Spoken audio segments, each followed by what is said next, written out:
할렐루야. 복된 주일입니다. 영상으로 보신 것처럼 마리아 행전은 온누리교회 여성들이 또 온누리교회뿐만 아니라 한국교회 여성들이 함께 기도함으로 나라와 민족을 세우고 기도로 중보하는 귀한 집회입니다. 지난 10년 동안 마리아 행전을 통해 온누리교회 영성이 새로워지고 또 유지되었음을 감사드리면서 여러분 주보 가운데 있는 유인물을 참조하셔서 함께 접수해 주시기 바라고요. 또 올해부터는 직장 여성들을 위한 또 저녁 집회도 토요일 오전 집회도 함께 열리게 됩니다. 저는 지난 한 주 동안 미국 노스 시카고 온누리교회, 포틀랜드 온누리교회 또 담임 목사 취임식을 마치고 또 LA 지역에서 해외 모든 비전교회 목회자들, 이번에는 자녀들까지 다 함께 모여서 또 수련회를 아직 가지고 있는데 저는 일찍 돌아왔습니다. 해외 한 주간 있으면서 우리 온누리교회 성도님들 잘 계신가 궁금하고 보고 싶었습니다. 여러분도 저를 보고 싶으셨습니까? 이 강요된 고백을 하게 해서 죄송합니다. CGN이 있어서 우리 여러분들이 예배 출석 잘하나 출석 확인을 잘하고 있습니다. 감사합니다. 이번 주말과 다음 주 초에는 또 중요한 집회가 열립니다. 이번 주말에는 우리 대학 청년들이 양재와 또 장충체육관에 모여서 카운트다운 집회를 가집니다. 예배 선교 컨퍼런스인데요. 이번에 미국에서 오시는 존 파이퍼 목사님, 또 이용규 선교사님, 또 여러 분들이 함께 참여해서 대학 청년들이 하나님 앞에 회개하고 또 예배자로 또 선교자로 헌신하는 귀한 집회를 가집니다. 26일, 27일 양일간에는 양재에서 또 28일 주일에는 장충체육관에서 다 함께 모여서 집회를 합니다. 대학 청년들 집회지만 모든 성도님들이 다 오실 수 있습니다. 함께 참여해서 젊음의 열기를 함께 느낄 수 있게 되기를 바랍니다. 또 디자이어링 갓, 우리 목회자 또 사역자를 위한 컨퍼런스가 다음 주 월화수 열립니다. 월화는 양재에서 열리게 되고 또 저녁 집회도 함께 화수 저녁 집회로 모이게 됩니다. 또 수요일에는 부산 수영로교회에서 집회하고 이번 집회는 이 9개 지역 전국의 9개 교회들과 함께 위성 중계로 실중계로 함께 참여해서 전국의 많은 목회자들이 사역자들이 함께 참여하도록 기획했습니다. 주 대상이 목회자들이지만 저희 저녁에는 리더십들 또 성도들 함께 참여할 수가 있고요. 특별히 우리 장로님들 리더십들은 시간이 되시는 분들 함께 참여하면 귀한 리더십들에게 주시는 귀한 메시지가 있습니다. 2천여 명의 우리 사역자들이 함께 참여할 예정인데 함께 참여하셔서 더 큰 은혜 받을 수 있게 되기를 바랍니다. 내일 저녁에는 65세 이상 부모님들을 전도하는 맞춤 전도 집회가 이곳에서 열리게 됩니다. 많은 가정들이 부모님을 초청해서 귀한 집회를 가집니다. 중보해 주시고요. 또 함께 섬겨주시는 우리 전도사역팀 성도님들 격려해 주시고 또 함께 지원해 주시기를 바랍니다. 서서평 영화가 이제 많은 성도들에게 또 감동을 주면서 확산되고 있습니다. 이제 9만 명, 이제 머지않아 10만 명을 넘어서게 됐는데 그래도 아직도 한국교회 전 성도들의 숫자에 비하면은 너무 적은 숫자가 관람했죠. 주변 분들에게 많이 홍보해 주시고 대부분의 영화관에서는 많이 종영을 했습니다. 워낙 세상 영화들이 많이 쏟아져 나오니까. 하지만 단체 대관이나 또 지속적으로 상영하는 영화관들이 있습니다. 강북에 있는 서울극장 몇 개 극장은 언제든지 이걸 볼 수 있도록 그렇게 상영해 주고 있음을 기억해 주시길 바라고요. 감동을 나눌 수 있게 되기를 바랍니다. 이제 몇몇 군부대에서 우리 장병들을 위해서 영화를 이렇게 상영하고 또 관람할 수 있도록 지휘자들이 배려해 주고 계시며 감사드립니다. 기도하겠습니다. 하나님 아버지, 이 나라 민족을 위하여 중보하는 여성들의 이 중보의 기도를 받아주시고 지난 10년 동안 마리아 행전을 통해 역사하신 하나님, 또 올해도 아름답게 사용하여 주옵소서. 카운트다운 집회, 또 목회자 갱신을 위한 이 집회, 한국교회 지도자들이 다시 깨어 일어나는 귀한 집회가 될 수 있도록 하나님께서 사용하여 주시옵소서. 이 땅의 젊은이들이 다시금 변화되며 불일 듯 일어나는 이 나라 민족이 되게 하여 주옵소서.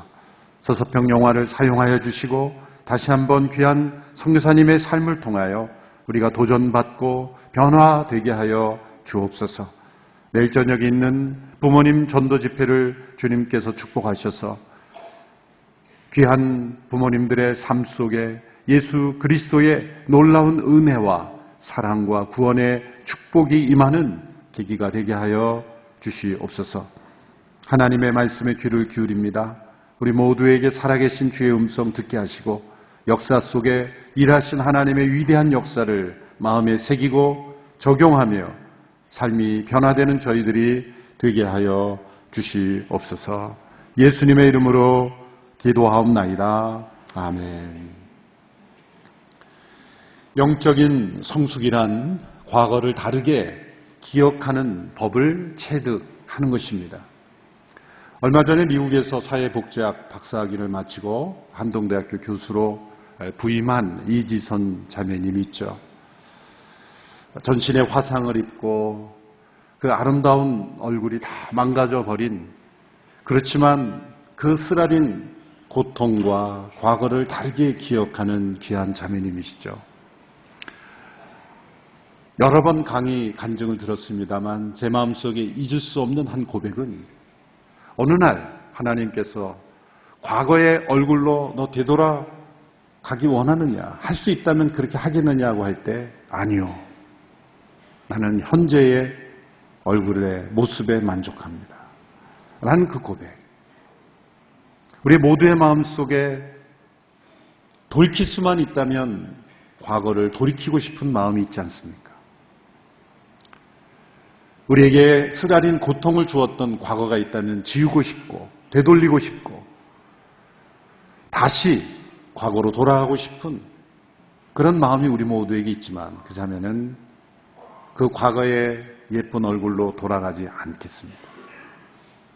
그것은 과거를 다르게 해석할 수 있는 영적 성숙이 있었기 때문입니다. 하나님의 눈으로 세상을 본다는 것은 우리의 삶 속에서 일어난 가장 고통스러운 사건 속에서도 하나님의 선하심을 발견할 수 있는 것입니다. 그런데 대개 우리는 과거의 부정적인 것만을 기억합니다. 부정적인 것만을 선택합니다. 그래서 그 기억 속에 묻혀서 새로운 미래를 열어가지 못하게 되는 것이죠. 믿음이란 과거를 하나님의 시각으로 바라보는 것입니다. 우리의 기억을 새롭게 하는 것입니다. 하나님은 우리의 기억을 새롭게 하셔서 우리에게 새로운 미래를 열어주기를 원하십니다. 부정적인 기억은 우리의 미래를 가두어두는 감옥이 되지만 하나님이 행하시는 것을 기억하는 것은 새로운 미래를 여는 창문이 되는 것이죠. 하나님께서는 이스라엘 민족을 불러주셔서 그들의 기억을 새롭게 해주기를 원하셨습니다. 이스라엘 민족에 그들이 애굽에서 종되었던 그 시절만을 기억한다면 그들은 새로운 민족의 미래를 열어갈 수 없었을 것입니다. 하나님은 그들의 기억 속에 하나님이 얼마나 위대하신 분인지, 그 민족을 통해서 역사하신 하나님의 역사를 기억하기를 원하셨습니다. 그래서 가르쳐 주신 방법이 절기라는 방법을 통해서 그들의 캘린더 속에 하나님이 행하신 일을 기억하는 절기를 정해 주심으로써 그들이 기억이 새로워지고 새로운 미래를 열어가도록 계획해 주신 것입니다. 오늘날에도 많은 역사 속에 훌륭한 인물을 기억하고 또 역사 속에 있었던 중요한 일들을 기억하는 기념일, 메모리얼 데이들이 있죠. 사실은 그 기원은 이 성경이라고 볼 수 있습니다. 하나님께서 구약의 역사를 통해서 하나님의 놀라운 일을 기억하는 이 절기를 제정하심으로써 그 민족을 통해 하나님께서 역사하심을 가르쳐 주셨습니다. 구약에 나타난 절기는, 이스라엘 민족에게 주신 절기는 7개의 절기라고 할 수 있습니다. 물론 안식일도 절기라고 하면 8개가 되겠지만 안식일을 제외하면 7개의 절기가 레위기 23장에 집중적으로 자세하게 나와 있습니다. 레위기는 제사장들의 매뉴얼과 같은 책이기 때문에 비교적 자세하게 되어 있고, 신명기는 모든 백성들에게 주시는 말씀이기 때문에 3가지 중요한 절기로 요약돼서 우리에게 전해주고 있습니다. 유월절과 또 칠칠절, 그리고 초막절이라는 절기입니다. 이 3개의 절기는 순례를 통해서 장소를 이동해서 하나님께서 정하신 곳으로 이동해서 지켜야 하는 절기이죠. 자기가 있는 곳에서 그냥 마음으로 생활 속에서 지킬 수도 있겠지만 왜 장소를 옮기라고 했을까요? 몸을 옮김으로써 우리의 마음이 새로워질 수 있기 때문이죠. 또 개인 혼자만이 아니라 공동체로 함께 모임으로써 함께 하나님의 행하신 일들을 기억하는 공동체가 되도록 하신 것이죠. 우리도 모두 마찬가지입니다. 예배 공동체로 함께 모인 겁니다. 하나님의 백성들은 어떤 혈연 공동체가 아니죠. 하나님이 행하신 일들을 함께 기억하는 기억의 공동체입니다. 같은 하나님의 말씀을 통해서 하나님의 행하신 일들을 같이 기억하는 기억의 공동체로 하나님을 예배하는 자리로 나온 것, 이것이 바로 또 하나의 절기라고 말할 수가 있는 것입니다. 첫 번째 절기는 유월절입니다. 유월절에 대한 말씀이 신명기 16장 1절에서 3절에 나와 있습니다. 우리 같이 한번 읽어보도록 하겠습니다. 시작. 아비월을 지켜 너희 하나님 여호와의 유월절을 기념하라. 아비월에 그분이 너희를 밤중에 이집트에서 이끌어내셨기 때문이다. 여호와께서 그분의 이름을 두려고 선택하신 그곳에서 너희 소나 양으로 너희 하나님 여호와께 유월절 제사를 올려드리라. 올린 음식을 먹되 누룩 있는 빵과 함께 먹지 말고 너희가 서둘러 이집트를 떠났으니 7일 동안 누룩 없는 빵, 곧 고난의 빵을 먹으라. 그리하여 너희 평생에 너희가 이집트에서 나온 그날을 기억하도록 하라. 유월절은 출애굽을 기념하는 절기입니다. 영어로 패스오버라고 하는데 넘어가다, 뛰어넘다 라는 뜻의 히브리어 파사흐라는 동사에서 비롯된 것이죠. 이 바로의 강팍한 마음 때문에 10가지 재앙이 애굽에 내려졌습니다. 마지막 10번째 재앙은 애굽에서 난 모든 생물, 동물을 포함해서 애굽에서 처음 난 생물이 다 죽임당하는 재앙이었습니다. 하나님께서는 이스라엘 민족들에게 그 재앙으로부터 건짐을 받을 수 있는 길을 주셨죠. 그래서 그 좌우 임방과 문설주에 양과 염소의 피를 바르도록 하셨습니다. 그 피를 보고 넘어가셨다. 출애굽기 12장에 보면 이런 표현들이 자주 나옵니다. 내가 그 피를 볼 때 너희를 넘어가리니.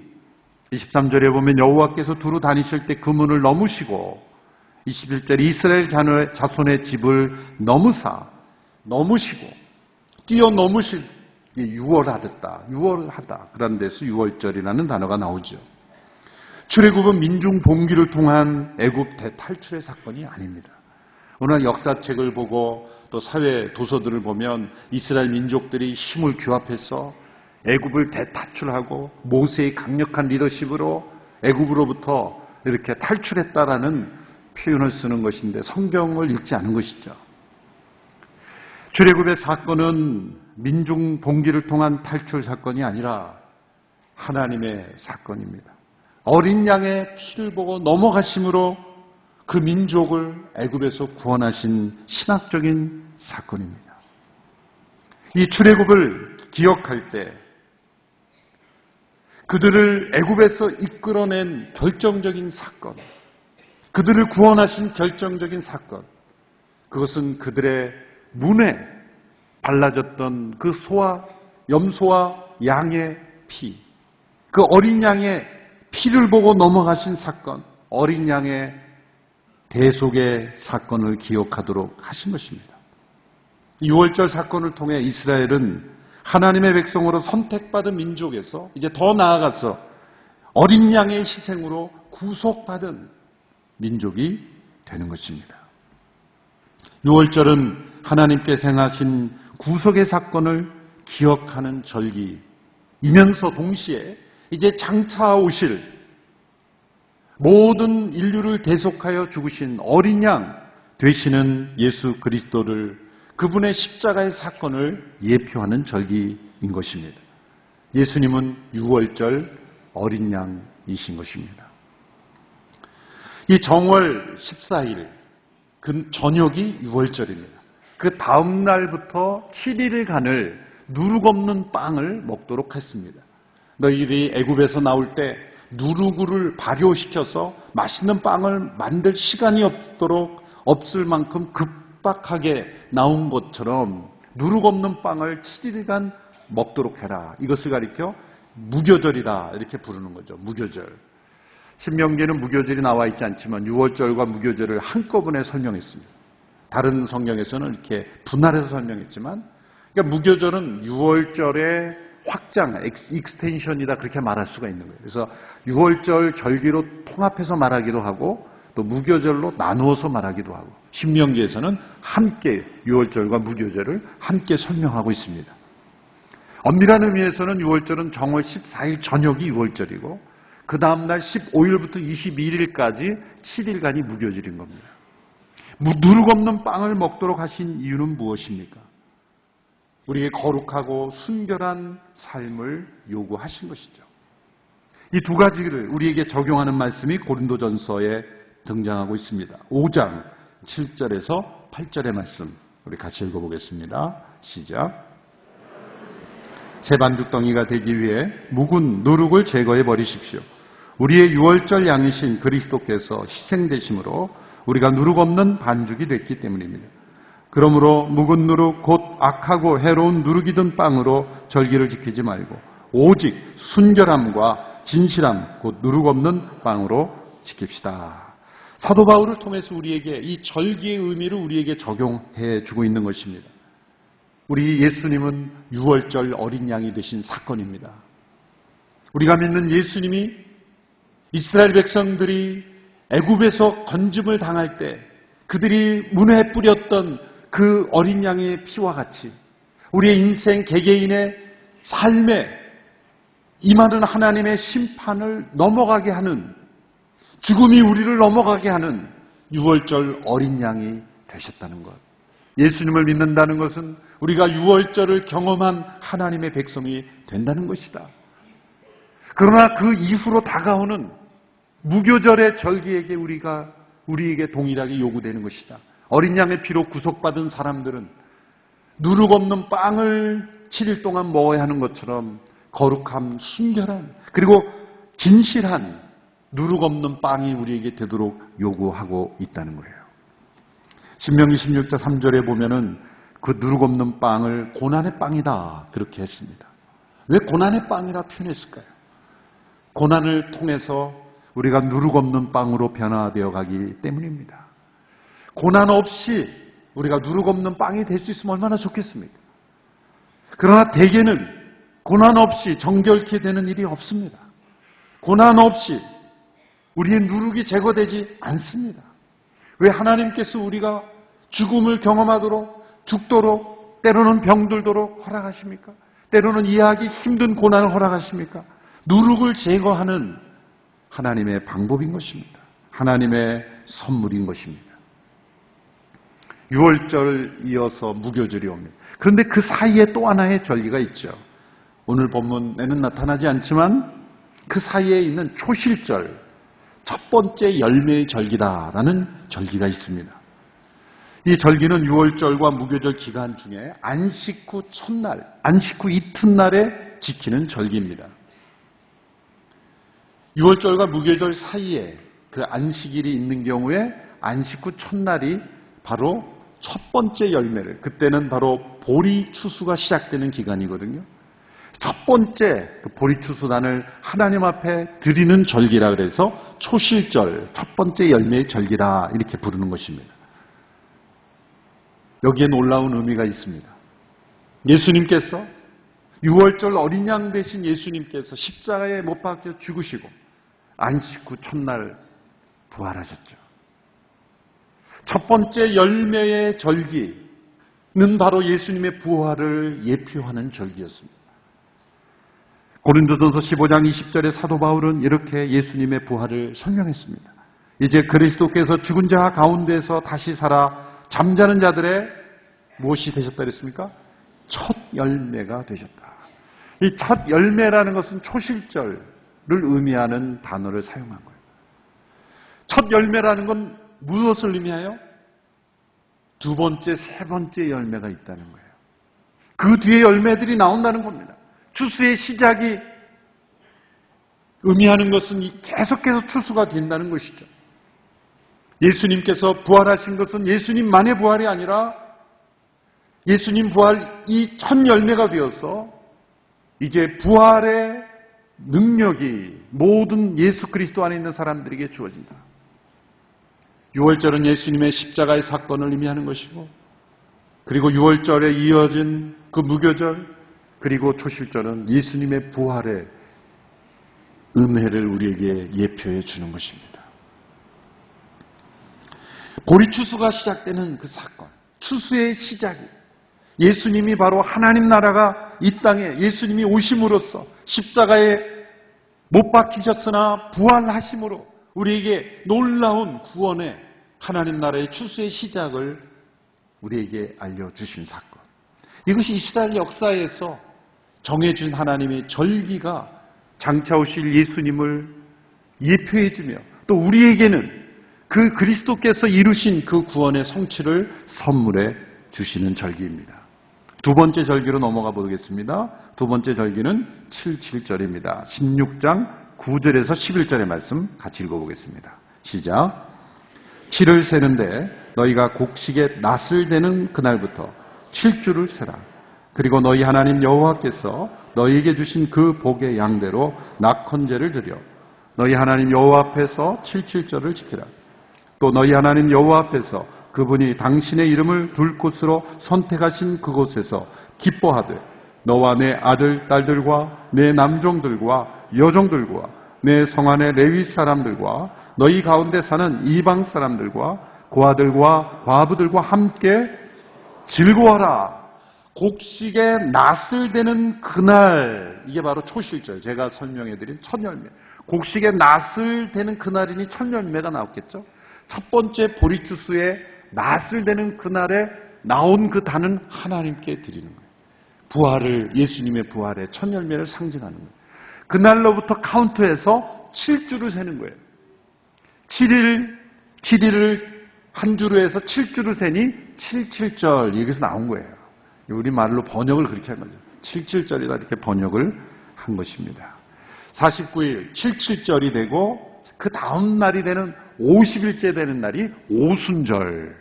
한자로 오순이라는 건 50일이라는 뜻이죠. 영어로 펜테코스트. 헬라어로 펜테코스테 같은 단어에서 나온 것이죠. 50일째 되는 날.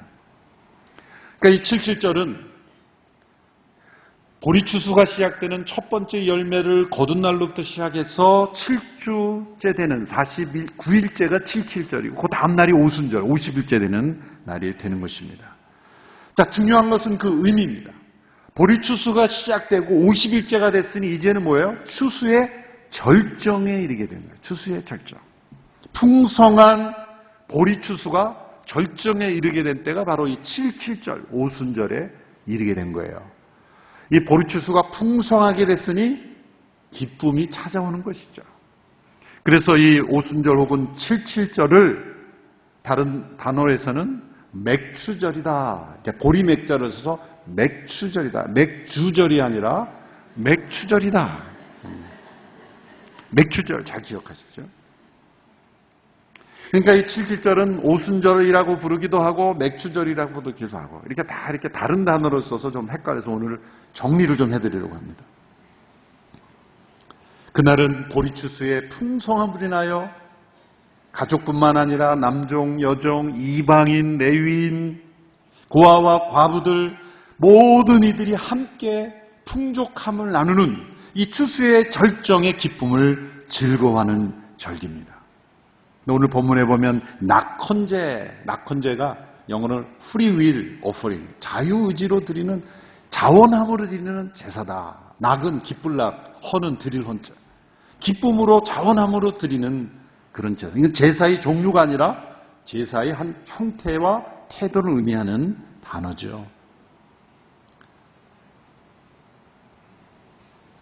유월절은 우리의 예물이 아닙니다. 그것은 하나님께서 우리를 구원하시기 위해서 친히 제물을 지정해 주신 유월절 어린 양으로 우리가 구원받은 절기입니다. 그런데 77절은 하나님 앞에 주신 은혜에 감사해서 그 추수의 기쁨을 하나님 앞에 드리는, 우리의 예물을 자원함으로 드리는 절기인 것이죠. 여기에 놀라운 영적 비밀이 있습니다. 우리가 어떻게 자원함으로 하나님 앞에 우리 자신을 기쁨으로 우리의 예물을 드릴 수 있겠습니까? 이 기쁨은 어디에서 나오는 것일까요? 유월절의 은혜를 경험한 자들에게 주시는 은혜, 그것은 오순절의 은혜입니다. 놀라운 것은 이 오순절에 어떤 사건이 있었습니까?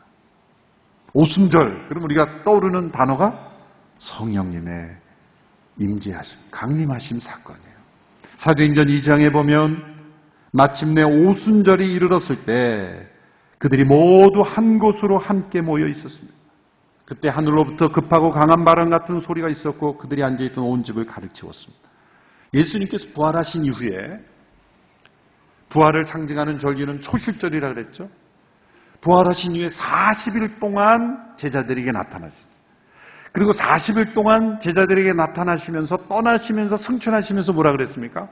너희는 예루살렘을 떠나지 말고 머물러 있으라.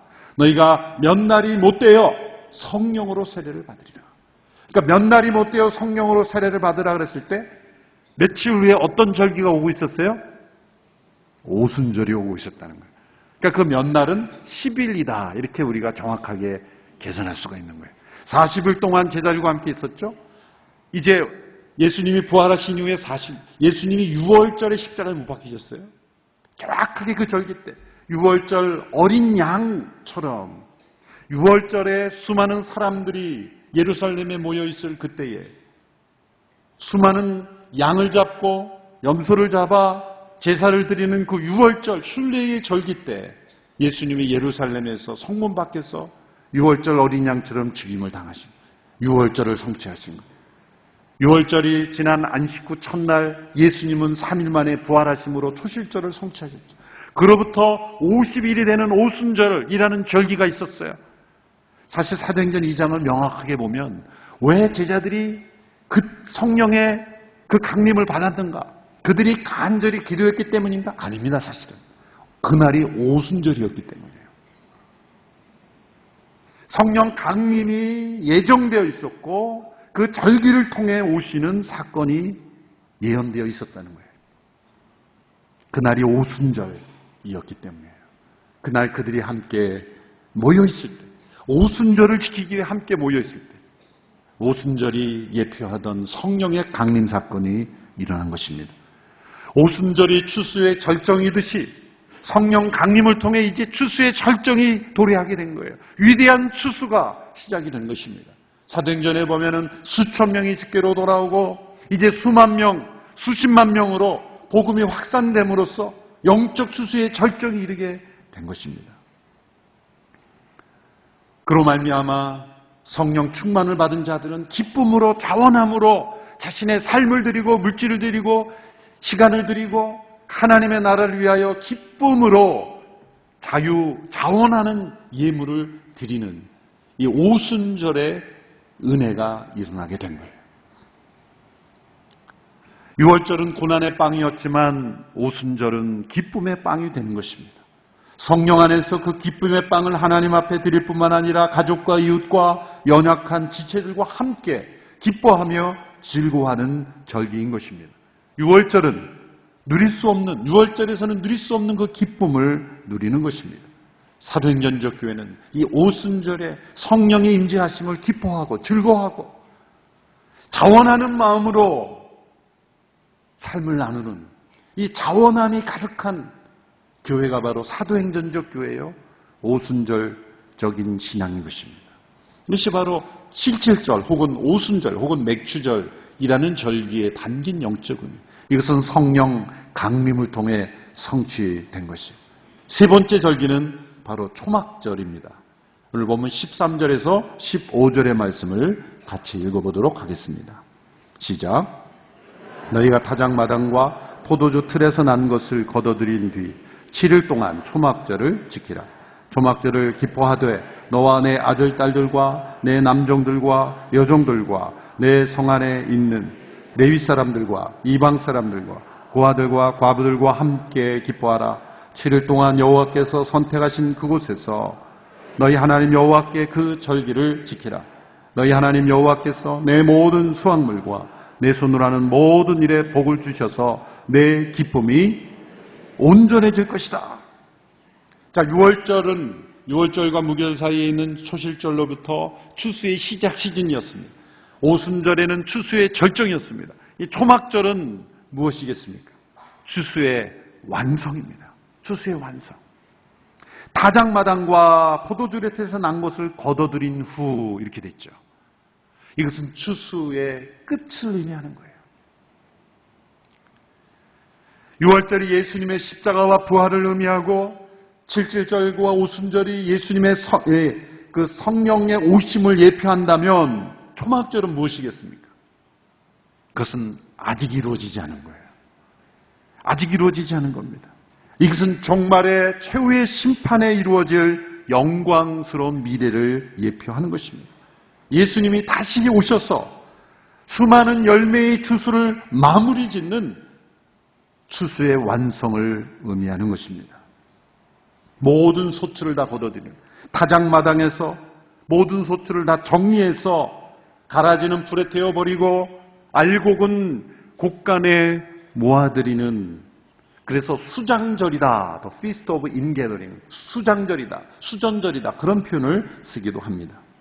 예수님께서 가르쳐 주신 하나님 나라의 비유는 대부분 다 씨를 뿌리고 거두는 추수와 관련된 비유입니다. 천국은 마치 밭에 씨를 뿌리는 농부와 같으니, 알곡과 가라지의 비유, 여러 비유들이 왜 그런 비유를 했겠습니까? 바로 이 절기의 흐름과 관련이 있는 거예요. 예수님이 이 땅에 오신 것은 마치 한 알의 밀알이 땅에 떨어진 것 같은, 씨가 뿌려진 것 같은 추수의 시작입니다. 그러나 이제 추수의 마지막 때는 하나님께서, 역사의 심판자이신 하나님께서 알곡과 가라지를 구별해서 타작마당에서 타작하시는 심판. 농부가 그 모든 곡식을 거둬들이는 것은 마치 심판입니다. 알곡과 가라지를 구별하는 것입니다. 그래서 알곡은 창고에 거둬들이고 가라지는 불에 태워버리는 추수. 추수의 마지막입니다. 그때 이 초막절에 왜 초막절이라고 했는가? 그 중요한 것은 7일 동안 장막을 짓고 초막을 짓고 집이 아닌 곳에서 초막절을 지키라는 거예요. 지금도 예루살렘에 가보면 이 초막절 절기가 되면 이 아파트 같은데 다 베란다가 이 이스라엘은 넓습니다. 왜냐하면 아파트는 단독주택이 아니니까 뜰이 없잖아요. 그러니까 이 베란다를 넓게 해서 거기에다가 텐트를 치고 초막을 짓고 거기에서 7일 동안 살게 함으로써 또 초막절을 지키는, 지금까지도 지키고 있는 거죠. 왜 좋은 집을 놔두고 편안한 방을 놔두고 초막에 거하게 합니까? 하나님께서 그 백성들이 출애굽한 이후에 40년 동안 하나님께서 그들을 지켜주시고 보호하셨다는 것을 기억하게 하는 것이죠. 우리에게 주는 의미는 무엇입니까? 신약에서는 우리의 몸 자체를 장막이라고 비유했습니다. 우리가 이 땅을 살아가는 것은 바로 광야의 생활을 하는 것이다. 약속의 땅 가나안을 향하여 이스라엘 백성들이 광야를 지났듯이 우리에게 주어진 약속의 땅, 새하늘과 새 땅은 아주 오직 않았습니다. 그러므로 우리는 광야의 인생을 사는 장막에 거하는 나그네라는 것을 깨닫게 하시는 거예요. 초막절은 완전한 초막절은 아직 오지 않았어요. 그래서 우리는 이 땅을 살면서 장막에 거하는, 초막에 거하는 이스라엘 백성들처럼 그렇게 광야를 여행하는 나그네들이라는 것을 깨닫게 하시는 거죠. 마지막 추수 때는 세상의 끝입니다. 그 세상의 끝이 있다는 걸 기억할 때 우리는 장막에 사는 나그네일 뿐이다라는 것을 가르쳐 주시는 것입니다. 마지막 때 우리에게는 이 기쁨의 완성이 이루어지는 때가 올 것입니다. 영광스럽게 되는 때가 올 것입니다. 성령 안에서 이 주어진 기쁨을 날마다 바라볼 때 우리에게는 언젠가 영광스러운 미래가 기다리고 있다는 것을 예표하는 절기인 것입니다. 여러분, 우리의 기억의 중심에 창조주 하나님을 기억하고 우리를 구원하신 유월절 어린 양으로 인해서 우리가 구속받은 유월절의 백성인 것을 기억하고 부활의 초실절의 되심으로 첫 열매가 되신 예수 그리스도를 기억하고 그리고 우리 안에 임하신 성령으로 말미암아 기뻐하며 즐거워할 수 있는 우리인 것을 기억하고 우리에게는 장차 다가올 영광스러운 미래가 있다는 것을 기억하는, 이것이 우리의 기억의 중심이 될 때 우리는 전혀 다른 인생을 살 수 있습니다. 우리의 기억의 중심에 하나님의 역사를 저장하라는 거예요. 이것이 우리의 세상을 바라보고 나의 인생을 바라보는 렌즈로 삼으라는 거예요. 이것을 가리켜 기독교적 세계관이라고 말하는 거죠.